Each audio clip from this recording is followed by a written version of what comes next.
It sounds like you had a really strong vision in your head that you were running towards. Yeah. Yeah, absolutely. talk to me more about that. I think I really liked the idea of having these investment properties that just in the long run paid for themselves. Where do you think that motivation came from? I think I just get my sights set on things, and that is just challenging myself and just doing things that when people say, oh no, you can't do that, I'm like, okay, cool, watch me.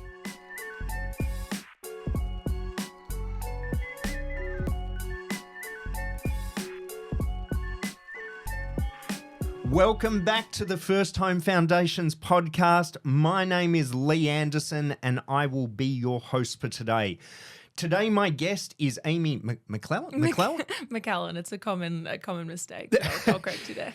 So Amy works for a company called A Place, which is owned by Glenville. Glenville is Australia's oldest builder. They've been around for 67 years. They're Victoria's 8th largest builder.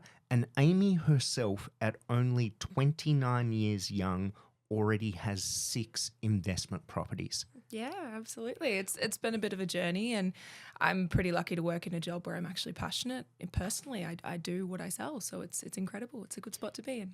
So tell me about these properties. When did you buy your first one? Oh, well, I guess the best way to start is at the start, and all my friends went to uni and I went straight into the workforce. I was just passionate about real estate. From the start, I remember one of my older brothers, he purchased a property and I thought, I want to do that. How do I do that? How do I get those 4 walls and paint them whatever color I want and, just work towards a bit of a portfolio? I always had that in my head, and I like to think it was right place, right time. When I was 18, I just fell into real estate and started working out of a display village and signed on for my first build at 18 years old. So it was pretty crazy. incredible. 18. Yeah, 18. Where So was the first property? Armstrong Creek, so in the Geelong Victorian growth corridor. Yep. It was absolutely booming, still is. So it was a good investment at the time. I was really lucky to have some really good mentors around me, and that was one of the biggest things that I think I took from that experience was having the right people around you is absolutely everything. So that was my start to it. How did you feel? Were you nervous? Oh, I guess it was who do I trust and who's telling me the right information, and I'm Googling one thing and something's coming up, but then someone in a sales center is telling me something else. And so I think finding that balance in between what I was comfortable with, how quickly to move, what was a good investment. There was so much conflicting information in the market, and figuring out what was right for me just ignited all sorts of emotions, I think. And being 18 as well, you get I love you family if you happen to listen to this, but getting that Uncle Bob saying, don't do that, hide your cash under a mattress and that sort of thing. So there was so much to listen to, so much outside noise that I think I was just, I was a bit bamboozled by it. So finding a mentor and listening to relatable people to me just was able to guide me through. So you had family members who were telling you it was a stupid idea? Yeah. Family members, mind you, is this thing on? That now say to me, how did you do that? Can we sign on to do what you did? So it's it's one of those moments where you sort of go like, it's nice, I think, to hear that, because there was so much doubt initially. It was very like, don't bite off more than you can chew. And it came from a loving place, but there was a lot of hesitation, not to mention my own hesitations of, I'm signing on for a mortgage. This is a 30-year document I'm signing with a bank. I don't know who's on the other end of this. So much hesitation within the process itself. Having hesitation with your family and people around you made it even more nerve-wracking, but I guess I love proving people wrong, so it was great. That was a good way to start it. Yeah, we have this with a lot of our clients where it's kind of the most well-meaning people in your life, and it can often be your parents, if not uncles, something like that, are actually the people who are inadvertently holding you back. Yeah. And the strangest thing is they do it out of love and care. And protection. It's not, absolutely. Couldn't agree with you more. Yeah, but it's hard to distinguish between the noise and the care, and it's a really difficult thing to get over. Yeah. So you got over it just out of sheer... I'm doing this. Like I think it excited me so much, the thought of owning property and being able to understand something that so many people my age wished that they could understand and experience. I had that opportunity in front of me, and to be able to then go, yeah, sign on for it. I was lucky to have a fantastic mortgage broker as well, which honestly makes all the difference. Finance is everything. That just told me how it was and said to me, this is how much you're going to be out of pocket for this property, and this is the sacrifices you're going to have to make. You can't go to Europe with your friends. You know, all my girlfriends, 4 of them were in Europe, in Barcelona at the same time, and I was sitting there saving for a deposit. It was depressing. I'm not going to lie to you. But I think it's all just part of that journey, and you have to decide what you want to do in terms of getting to your goals and what you want to sacrifice to get there. Yeah, absolutely. It's about priorities. Yeah. You know, you can have anything, but most people can't have everything at the same time. Yeah, it would be nice, but yeah, absolutely. So it sounds like you had a really strong vision in your head that you were running towards. Yeah. Yeah, absolutely. talk to me more about that. I think I really liked the idea of having these investment properties that just in the long run paid for themselves, and you have this passive lifestyle. I've always worked towards in my head. I don't even know where I got this from, but one day I just woke up and thought, I want 5 streams of income. And I think I was 19. I just went, yeah, when I have 5, I'll be happy. And whatever that looked like, it could have been a property. It could have been obviously regular work, 9 to 5 work. It could have been a small little side hustle, selling a product, selling a service. Whatever that looked like, I knew I wanted to get towards 5. And the easiest and the most accessible option for me at the time was look at different investment properties, research different growth corridors, why renters are renting in X suburb over Y suburb.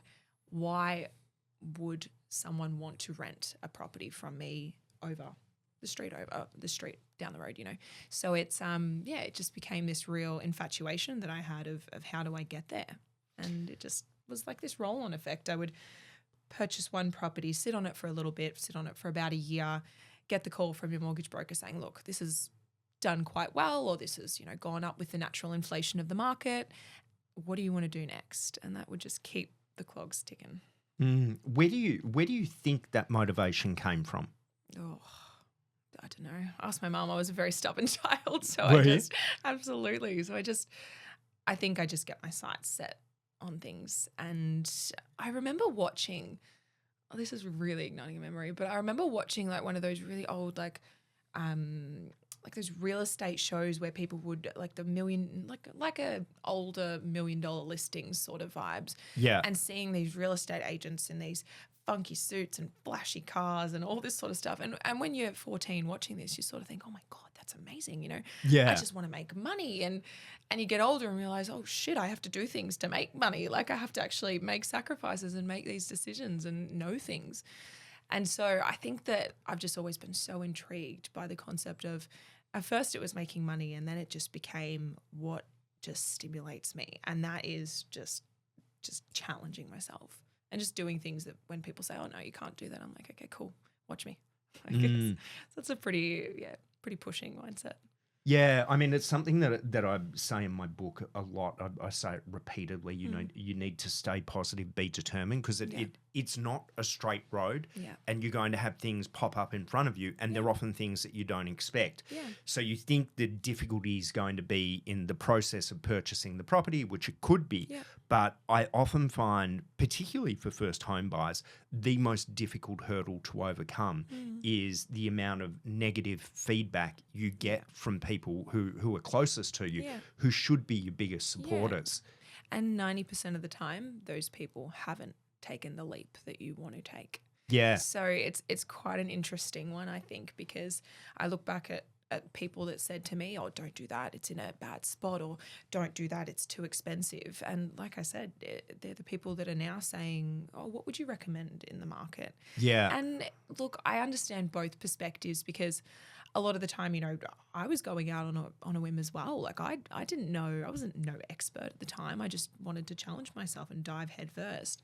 And so I can understand the hesitation on their part, but at the same time, if you've got that motivation to buy and to, make decisions outside of the box and chase a dream, no matter what it is, I think that you just need to go for it. And I mean, if you fall down, great. You learned so much along the way. Like I've fallen a lot of times through this process, and there's been times that, I sit here and I say, oh yeah, I'm thrilled about a portfolio and this and that. But there's been months where I've had to, like, no word of a lie, tuna and rice for dinner, because it's genuinely, I've had 2 tenants move out of 2 different properties and I'm paying a mortgage on my own. And so it's not all rosy and it's not all beautiful all the time. But if you can focus on that end goal, which is, having a portfolio or having these assets, I guess, behind you and your different streams of income, it just allows you to live a life that's a little bit more, in my eyes, a little bit more direction with achieving that freedom, that financial freedom eventually, which is what we all want. So talk to me about some of those difficult moments that you've had along the way. So difficult moments would be, like I said, tenants move out of my properties and I'm trying to find a new one. It doesn't normally take long because of the areas that they're in. They're quite in demand areas. I do my research with, low vacancy rates, making sure that the properties I'm building are desirable as well based on my experiences. But there's always that lag period where one tenant moves out and another moves in 4 weeks later.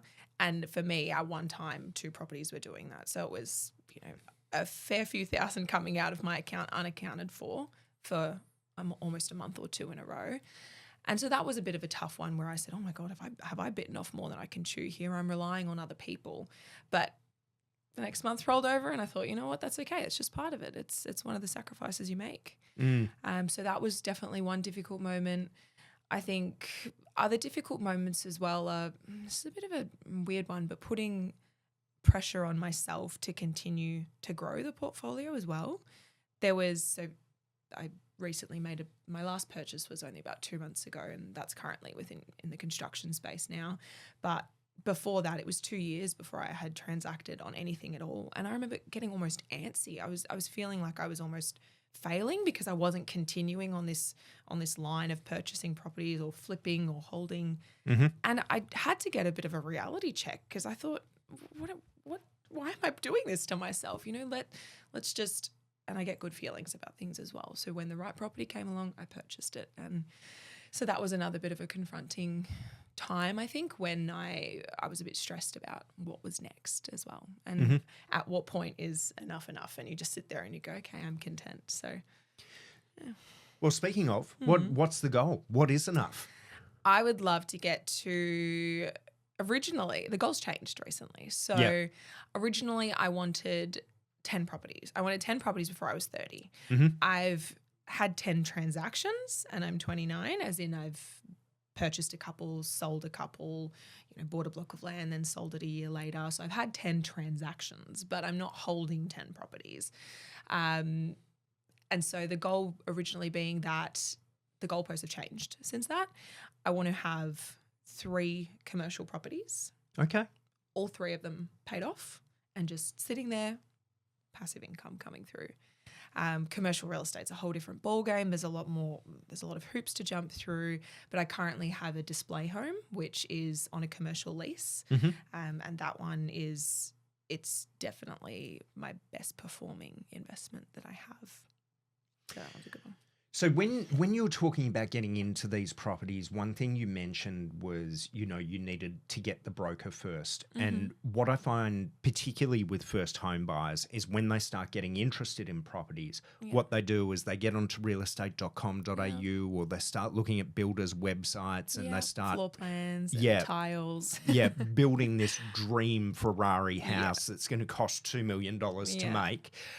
What would you recommend the best first steps would be for someone looking to get into the property market? It's all stepping stones. If you go into purchasing, you're sitting there and you think, yep, we're ready to buy a house. I'm ready to buy a house. If you go in thinking you're going to purchase your absolute dream home where you want to be forever, I mean, that's fantastic if you do get that on the first time around. But setting that expectation for yourself is somewhat unrealistic, in my opinion. For me, it was unrealistic. So for me, I think for most people. Yeah, for me, my first home was it was on 260 square meters. It was a 3-bed, 1 living, 1 car garage. And when I remember signing up to that thinking, is this the right choice? Can I see myself in this in, 10 years? And I quickly realized I don't need to see myself in this in 10 years because this will be someone else's potential home or stepping stone in 10 years' time. For me, I want to get into the market. I want to capitalize on a good opportunity that I know there is demand for. And I want to be able to just build my own from that. And so I think going in with a very flexible mindset and guided by people who have done it before and understand the process is so important as well. And believe me, I'm the first to get caught up in beautiful windows and stunning Caesar stone. So it was a bit of a reality check for me when I got told by my broker, that's cute, you can't afford that. So let's step it back a little bit and come up with a plan as to how you can afford that. Yeah. And for me, affording what I wanted was a 5-year plan. Yeah. It wasn't a 6-month plan, and that was okay. Yeah, I think it's a really good point. And when you have a look at our process, First Home Foundations, the first step that we've got in there is affordability. Yeah. Because I think every first home buyer that starts, you've got your dream home and then you've got what you can actually afford. And I liken it to cars where, if you're into cars, your dream car might be to get a Ferrari. Yeah.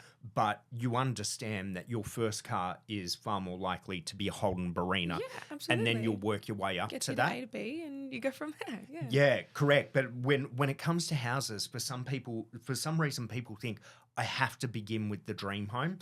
But the issue is if your dream home is the only thing that you'll buy, what happens is you never end up buying. Yeah. Because as the property market moves, and I think I was talking about this on potty another day with someone, if your dream house is, say, $2 million and you're like, well, I can save up to that point to have the deposit and costs. I know exactly where you're going with this. Yeah. Well, tell me. By the time you've saved what you need to save, it's gone up probably 4 times the amount that you've saved to put it in. Yeah. Is that where you were potentially going with that? Yeah. Exactly. Yeah. So you're on this greasy pole that you can never get up, where if you get into a property, the property market's like an escalator, right? And it's consistently going up. Yeah. And if you're not on the escalator, you think the escalator's very unfair because properties are getting more and more out of reach. Yeah. But the second you get on it, even if it's at an entry-level property, if properties go up in value, you are secretly very, very happy because your property's going up in value. But what I'd really like to talk about, and I think this is a good thing for people who are looking at getting their first property as a stepping stone to perhaps their dream home or their second home or whatever it is. You said that you'd buy properties and then you'd get a phone call from your broker saying, hey, we're ready to go again.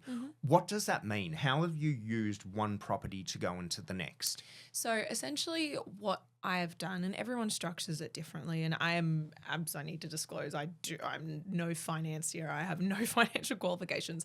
Anything I'm talking about is obviously my own experience. But what I did was I would purchase a property that had that potential. It was in a growth corridor that had upcoming supermarkets, and it was near a train station, or it was in a suburb that just had a bit of a hype about it to a degree, and no one can predict what's going to happen. I didn't, even the people that are paid literally in the big banks and in all these different departments and wherever, they don't actually know what's going to happen. Everyone is just speculating. And I think what I just did was I took a bit of a punt on a couple of different regions and I lived in them myself. So I understood the appeal. I knew that, I do like living there because it's only, 3 turns out of the street to get onto the main highway versus living deep into a different pocket of the region. I think that, I was able to really experience that myself and go from there. So, but how did you use one property then to buy the next one? I was able to draw out equity from one property and go into the next. So for people who've heard that term but don't quite understand what it means? If you have a property worth $100, let's just say, back in the 1800s, worth $100 for round numbers, and the market is moving with that property, your property is taken along with that moving market. There's more demand. There's more people that are interested in purchasing. So the price of that $100 house might rise to $115. My mortgage broker then called me and said, hey, this $115 that you've got, this $100,000, wait, what? No, this $100 that you've got on this property is now worth $115. Did you want to take out some of that $15 that's above what you paid and put it towards something else? So it's almost like you're cashing out on the value of what your house is worth in that current market. Yeah. There are parameters around it, and it's not always super straightforward, but it's what's known as an equity release. So you can take money out of something based on the value that the market is determining it at. Yeah. Yeah. So for first home buyers, probably the biggest issue that people have is saving a deposit. Yeah. And when we were talking about saving a huge deposit for your dream house, you then have the greasy pole syndrome, where in the time it's taken you to save up that money, the property you want is now worth double the value. So you've got to save double the deposit. Where if you've got a home that's going up in value, so I'll use some round numbers. Let's say you buy a property for $1 million. You've got a loan of 800,000. These are all just made up. Yeah. And that thing goes up to 1.5 million. Yeah. Now what you have is $500,000 of equity. And you've got two options. So option number one, assuming that you service for it, you can get an equity loan that would pull out that $500,000, and you can then use that on deposit and costs on your next home without actually having to save anything. Or the alternative is, if it's a principal place of residence, you can sell it. So it's 1.5 million. You've got an $800,000 loan. You sell it, ignoring selling costs and whatever.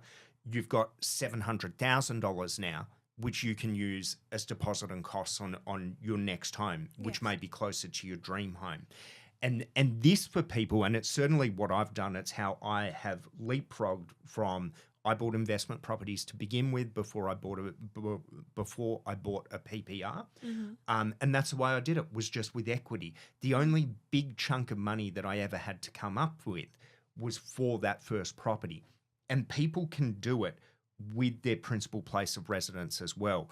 So I think a really important lesson here for first home buyers is you need to meet the market where you're at. Yeah. So if you can only afford a $700,000 home or an $800,000 home, buy where you can afford. You may choose to rent that out later, or you may choose to sell it and then use the equity to move into your dream home later.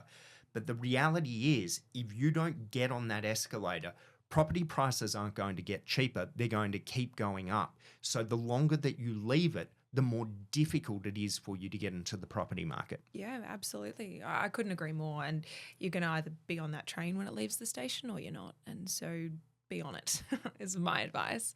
Something else I wanted to mention as well, I suppose, about alternate options in going from being that first homeowner to an investor, if that's the goal, is I actually rent currently where I am. So I purchased my first home, turned it into an investment, moved into the next one, turned it into an investment, moved into the next one as I purchased. And then I wanted to make the move from a small Victorian country town to the big smoke, to Melbourne CBD.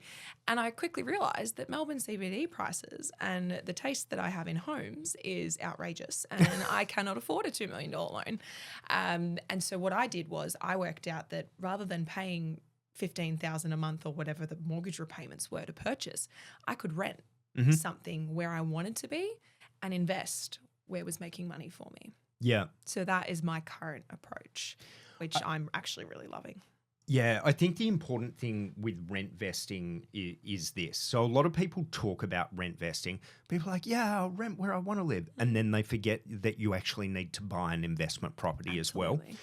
The other thing that I've got caution around with rent vesting is this. So rents go up by 4 to 5% on average every year forever. Yep. That's rough figures. Don't go to the bank on that. Now, if you buy a home that you're living in, let's say you buy it at $800,000. So you are now making repayments on $800,000, and your repayments will stay the same, not taking into account interest rate rises and falls. Your repayments will remain the same for 30 years. So it's like you lock in today's prices forever. Yeah. The issue with rent is rent will keep going up. Yeah. So it's going to double roughly every 12 to 15 years. So if you're paying $1,000 a week rent, just to use round numbers, in 15 years, that'll be 2,000. In 30 years' time, it will be $4,000. So I would just caution people around rent vesting forever. It's a really good lifestyle choice, particularly when you're younger. Yeah. But I think when people start to have kids and you're wanting to put roots down in an area, my rub of the green is you should really own your house. Absolutely. Not just from a financial perspective, but I think there's a real emotional perspective to it as well.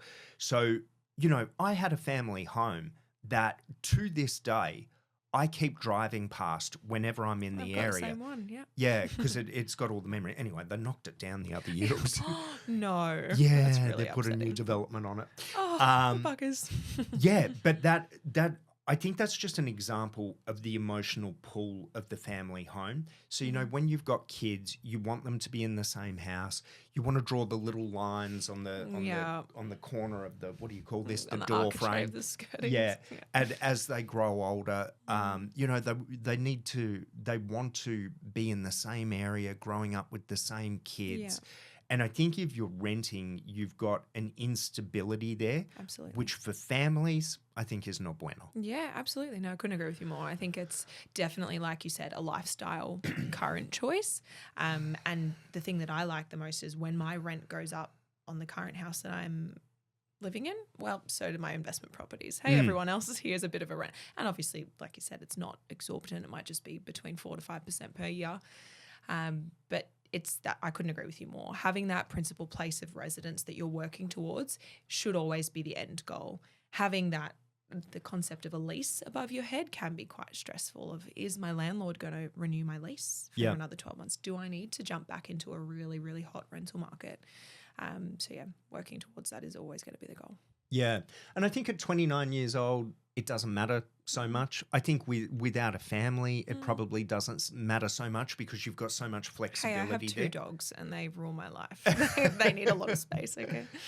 But, you know, the thought of trying to make rent at 70 scares the hell out of me. Absolutely. I could not agree with you more. Yeah. Everything that, while I speak about rent vesting being something that I do, it's definitely not a forever concept. It's just, again, another version of a stepping stone to get to that big and shiny PPR. Yeah, and I think it's important to have the balanced point of view on it because there's a lot of very vocal buyers agents out there who are pushing it, and the reason they're pushing it is because they want to sell you a property. Yeah.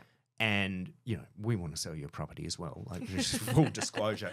But I think it's important that you've got this balanced view where, if you're younger, no kids, all the stuff we've talked about, potentially it's a really good option. Yeah.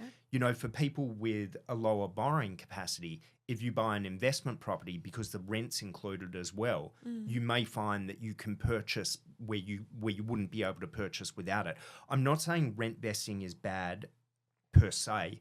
I am saying rent vesting as a long-term option, I think, is a disaster. And I think a lot of people are looking at it as the forever plan. Yeah.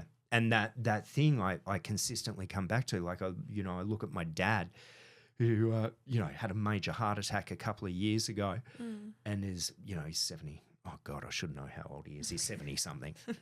But imagine if he was still renting. Yeah. You're kidding me, aren't you? Absolutely. Yeah. So as a long-term plan, I think I'd just exercise caution on that. But as a short-term thing, I'm with you. I think it's great. And, I did it. So, Now, you were talking about surrounding yourself with the right people, which I think is really, really important. There's this saying that goes, you show me the 5 people you hang around most, I'll show you your personality.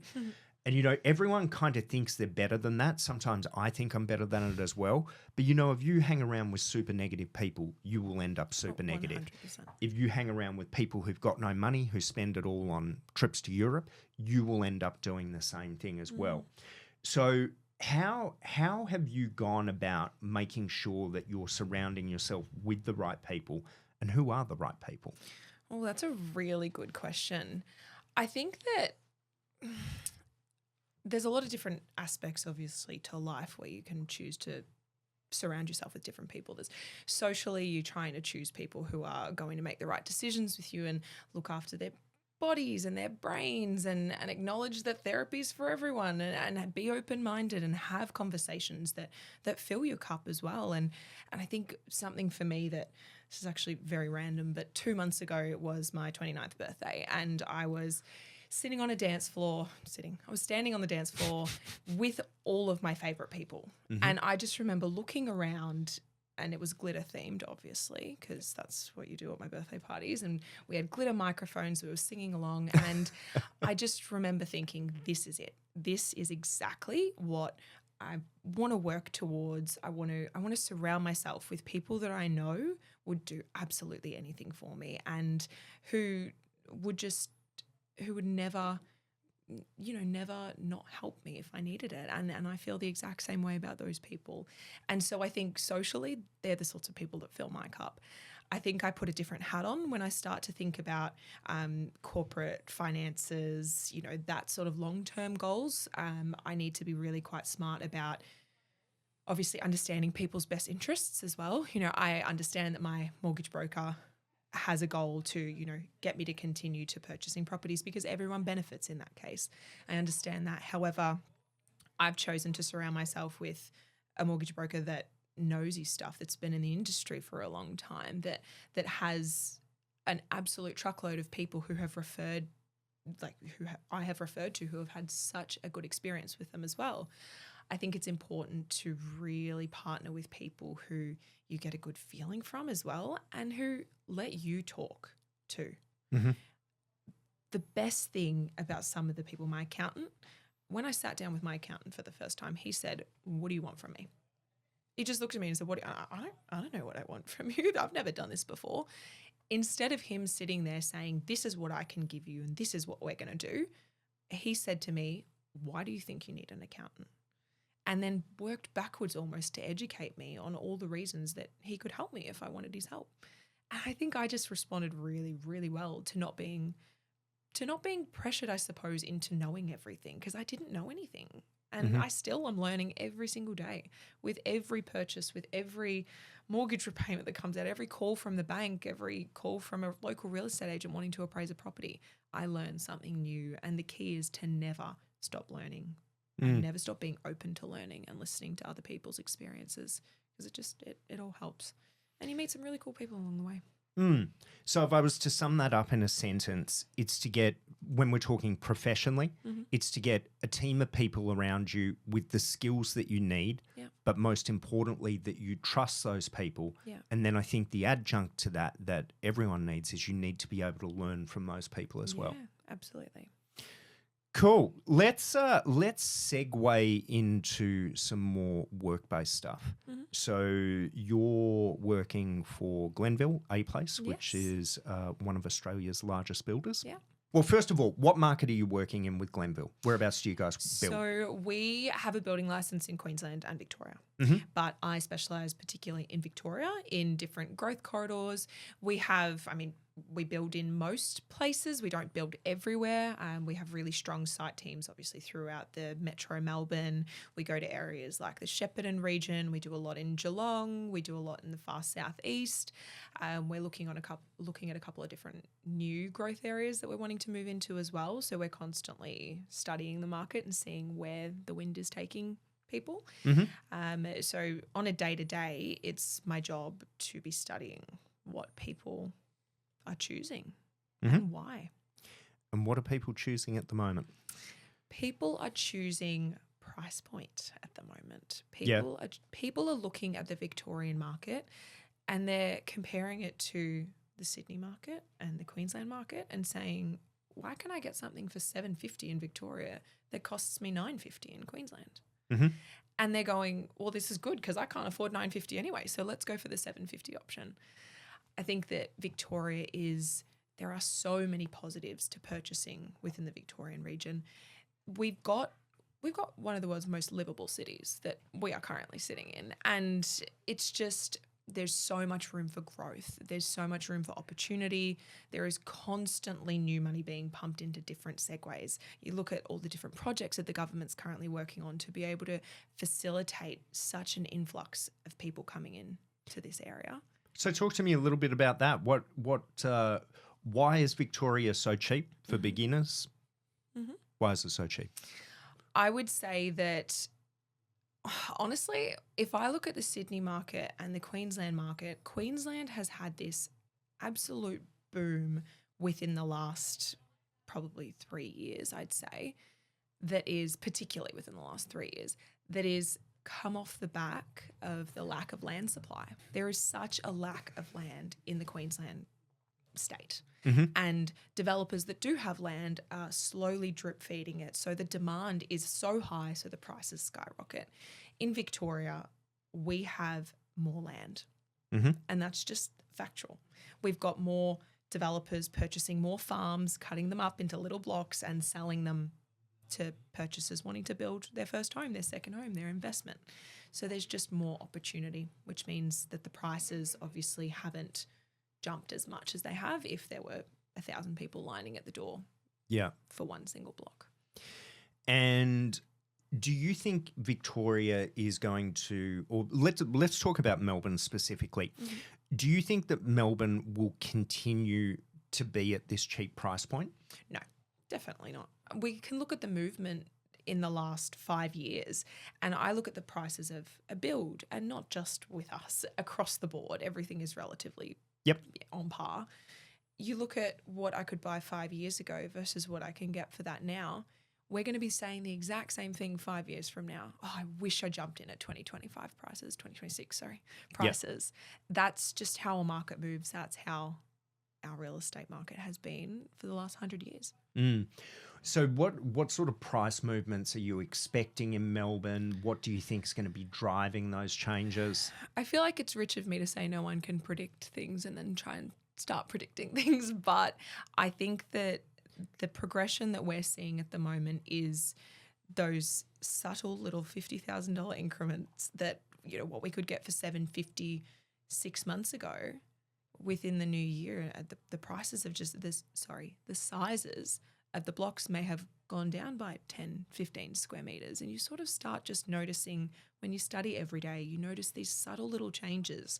The people who are purchasing that are looking at the market from afar might not notice. Mm-hmm. But when you stare at different prices of different blocks, different houses, every single day, I study comparables and look at what stacks up and what doesn't, what looks like it's, really got value, what's got potential profit in it. You start to notice that developers and all sorts of people are really jumping on board this slight little increases. Why do you think they're increasing? Because it's easier than saying, hey, everyone, here's a $100,000 increase. They would rather do $10,000 increases across a year. Yeah. So are you seeing more demand come into the Victoria or the Melbourne market? Absolutely. So what I see and how I recognize demand is that a developer who might say to me, hey, Amy, here's this block of land. Yeah, you can have it for 2 weeks, pop a build on it, see, which purchaser wants to purchase that, is now saying you've got 48 hours and I want a contract. Yeah. And so I'm so guided by what my parameters are with it. How long can I have this block of land, or how long do I have to sell this? Everything feels so much more time sensitive in a hot market. And things are time sensitive currently, which can be stressful as well as a buyer. As a first home buyer, if you've got something in front of you and someone says to you, you've got 48 hours to buy this, it can be a very, very stressful, it normally is, decision. But I think that's why it's also very important to do so much groundwork before you get to that point, so that when you do get shown a property, you're already in the headspace of, I'm buying a stepping stone. I'm buying something that is not necessarily my dream home, but you understand what it looks like before you see it. Yeah, that's a conversation that we've been having. I mean, we've been having that conversation with our Queensland clients forever, but certainly we're having to have it more and more in Melbourne now, where we're saying to people, hey, when we come to you with a block, we're going to have to make a decision like that. And quite often people think that it's us pressuring them. And from our point of view, we don't care. Like, you buy this block, you buy that block, it doesn't really matter to us. But really what we're concerned about is clients are going to miss the boat, because we're seeing the same thing you're seeing, where prices are etching up. And, for every first home buyer, it's that conversation we were having before, where we've got what they can afford, what they want, and then we need to meet in the middle. Yeah. And the problem is, when people are meeting in the middle, they're going up to exactly what their borrowing capacity is. So, if prices go up by 20,000, it's literally the difference between being able to buy it and not being able to buy it, because that's your maximum purchase price. And we're seeing in Melbourne where we did have time to do things before, where now developers are like, no, we won't give it to you exclusive. Yeah. You need to make a decision by here. We're sometimes seeing developers, lie seems harsh, but it's pretty much what it is, where they're like, hey, you've got the block, and then they sell it to someone else on us. Yeah. And these are all activities that we see in markets as they heat up. And part of it, it's tough as well as a buyer, because I've always been in real estate, so I'm allowed to say this, but that's sometimes just real estate, is you don't know, if someone's calling you saying, oh, we've got another offer on this, you have to hurry up and make a decision. Are they telling the truth? Is there another buyer there? Do you really? I don't know. And so it almost has set this precedent where real estate people rush you. That it's almost just set this precedent, and it's not actually the case a lot of the time. Sometimes there is actually a buyer on the other end of that phone, and more often than not in our current space, developers are the ones saying, I'm taking that block back off you and I'm going to sell it to someone else. And pull up my emails right now. I can guarantee you I've got 10 in there from just this morning saying, where are you at with this? I'm taking it back. And not because of lack of trying, but because of wanting to give people that time, as much time as I possibly can, to be able to make a decision and not feel rushed. So if you're a first home buyer, obviously you work for a builder, so I'm going to lead this question a little bit. If you're a first home buyer, why would you look at building a home rather than buying an existing one? I like the idea of building homes for a couple of reasons. I like the creative process of building a new home. I like that it's never been touched before as well. I think that there is such strength in having warranties and having a maintenance period that, your builder will come back within a certain amount of time and fix any drop doors or leaky taps or anything like that after building. I think that from an investment perspective, my depreciation schedules, that's a bit of a tax one there. So that's a complicated process, but that is a really big one for me as an investor, my depreciation schedules for new builds. And people, renters, buyers love things that are just a bit newer and that look fresh and still smell a little bit like paint. And I think that's my perspective. Yeah, so the term established home was a marketing term come up with by a real estate agent. It checks out. Because used home sounded a bit shitty. But it's a true story, right? Absolutely. Yeah. So I think for first home buyers, some of the other benefits in there is that you're obviously going to get a lot of the grants that aren't necessarily available for established, otherwise known as used homes. Yeah. So your first homeowner's grant isn't going to be available for you. If you're looking at getting on things like the Help to Buy scheme, you can get a 40% contribution from the government on new rather than a 30% on a used home. I love that, used home. Watch me accidentally say that now in my day-to-days. So if I was a first home buyer, I've gone, right, I've heard what Amy said. I'm definitely going to build a home now. What are some of the things that I should look out for when I'm dealing with a builder? Oh, that's a really good question. So fixed pricing is the biggest one. So something that deters people, not just first home buyers, but people in general from building is, I can't see it. It's just on a piece of paper right now. There's so many variables that can go wrong in between me signing this dotted line and me getting a set of keys and moving in. So I think that it's really important, to partner with a builder who is very clear about what they're providing you and very willing to answer any questions you have. And people only ever fight about communication and money. I've always said these two things. So if you have someone that communicates with you and you have someone that's promising you a fixed price and is not just promising you verbally, but it's contractually there and you've signed off on it. So for people who don't understand that term, what does that mean? So as in a fixed price, Yeah. it means that if you're purchasing a house and land package, and a build is obviously half of that, a house, it is inclusive of landscaping. You've got fencing in there. You've got a driveway. You've got, privacy locks to your toilet doors. You've got everything from the big stuff through to the small stuff, things like your site costs, which is a really common term thrown around that not a lot of people might actually know what means. Tell me. Your site costs are essentially what you do before your slab goes down to get your block ready to hold a house. So it's your site scrape, getting everything perfectly flat. It's putting any retaining walls in that are potentially needed to protect the house from falling dirt around. There's a lot of different elements of site costs. There's, I don't want to get too technical, I guess, but sometimes your slab that is under your house requires what are called piers, which means that your slab has little feet that are digging into the ground to just hold it up nicely because the soil might be a certain class. Yep. Benching, retaining, yep. Blah, blah, blah, all the fun stuff. So is what you're saying that with builders who aren't doing fixed price, and I think you started to include some full turnkey terms in there as well, which is your landscaping, driveways, fencing, etc. So for builders who aren't doing fixed price, are some of those things that you're describing going to be in addition to the contract price? Absolutely. So your asterisk is your worst enemy in a build contract. It's fixed site cost asterisk, page 46, sub asterisk, subject to the builder actually getting on site and checking these. This is able to go up. I see this constantly across the building industry, and it's a loophole that not that builders are out to get buyers, but there are obviously some certain scenarios where a builder will get to a block of land and there's an unexpected rock or something there they need to drill through.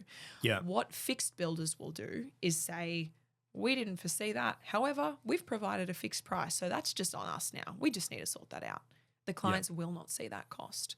And that's just one of the extra pieces of mind that you need to really prioritize when you're considering builds is a fixed price builder.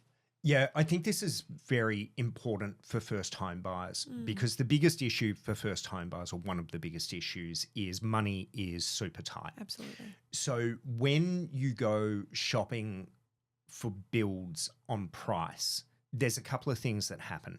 The first thing is, you can buy a table from Kmart and you can buy a table from Nick Scali Furniture.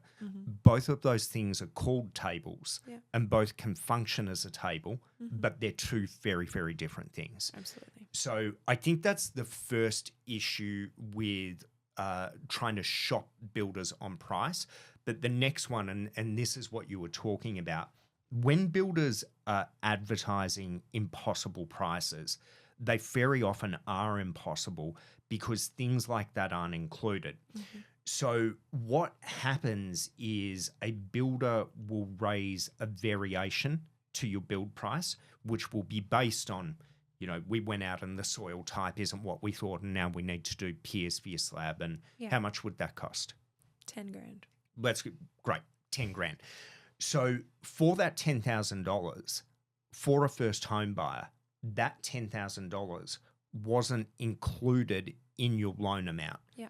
So what that means is you need to come up with the 10 grand to pay the builder.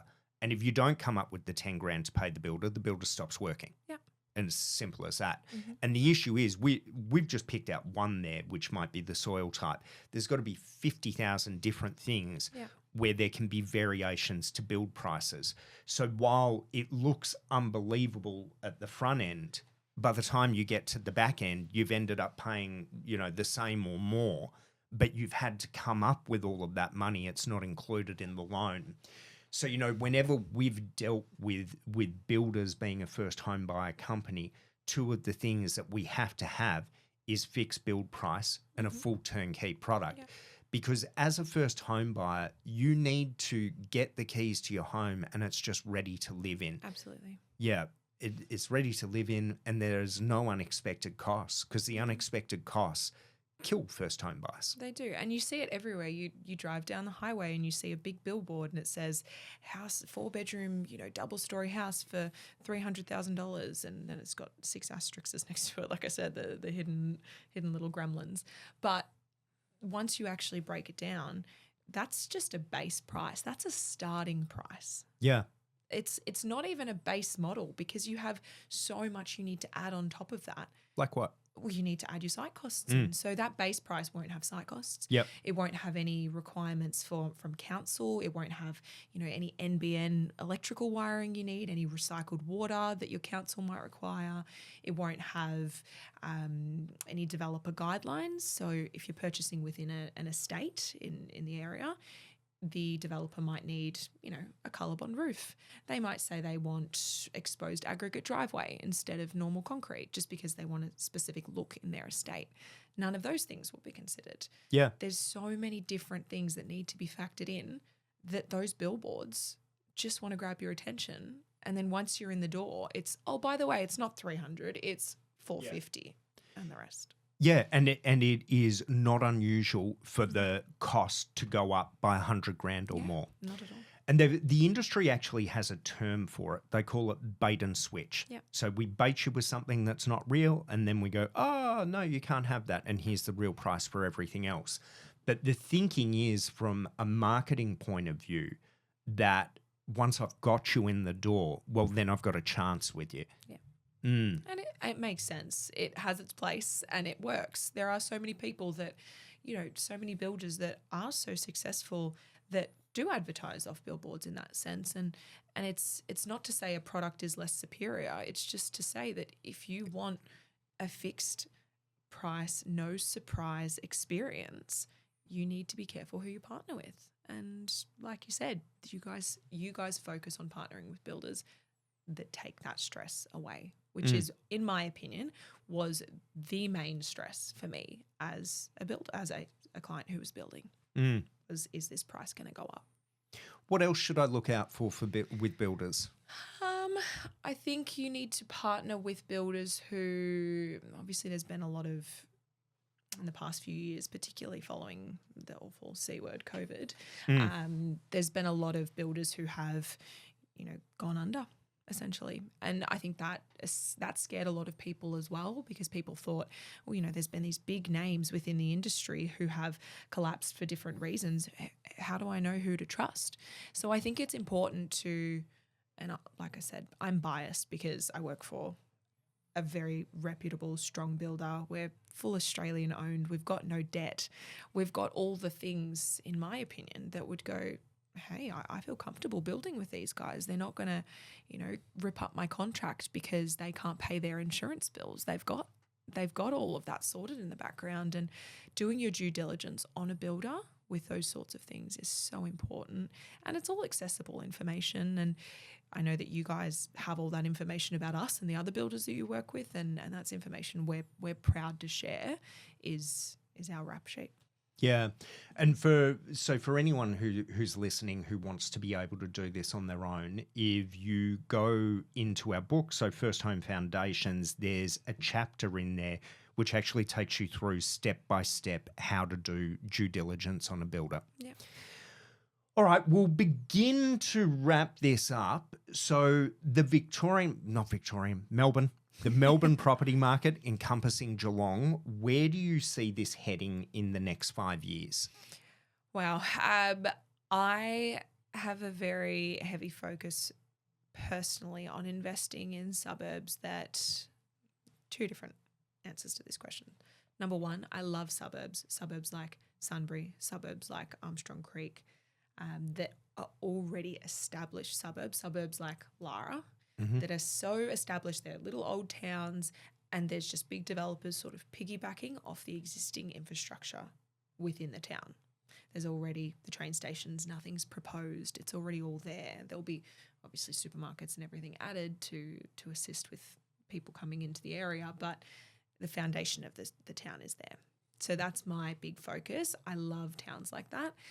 My prediction for 5 years is, if I could scream Lara from the top of a hill, I absolutely will. It's going to be 6 times bigger than the Armstrong Creek growth corridor. Mm-hmm. And that's approved. There's currently some environmental factors that developers are working through. They found some rare earless dragon or some golden butterfly or something like that they need to ensure and it's extinct. So they need to ensure they do their diligence there. But once that's done, it's genuinely going to be huge. Mm-hmm.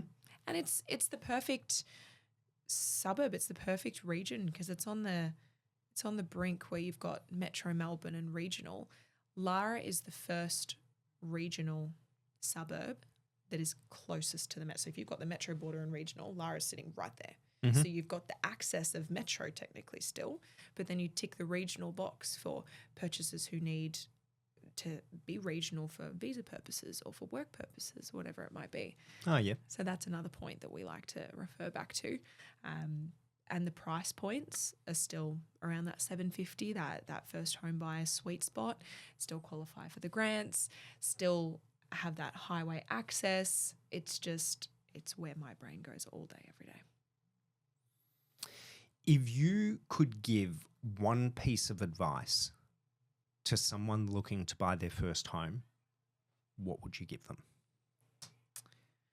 I think you have to trust your gut in a way.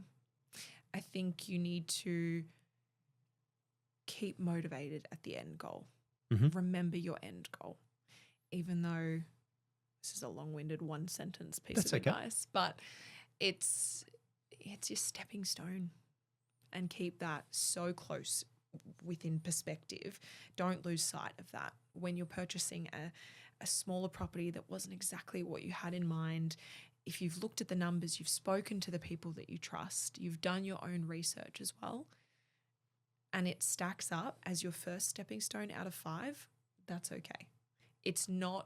You're not failing at purchasing your dream home because you're buying before that.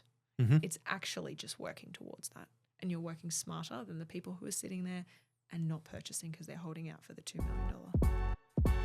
Amy, thank you very much. Thank you so much for having me. It was a pleasure.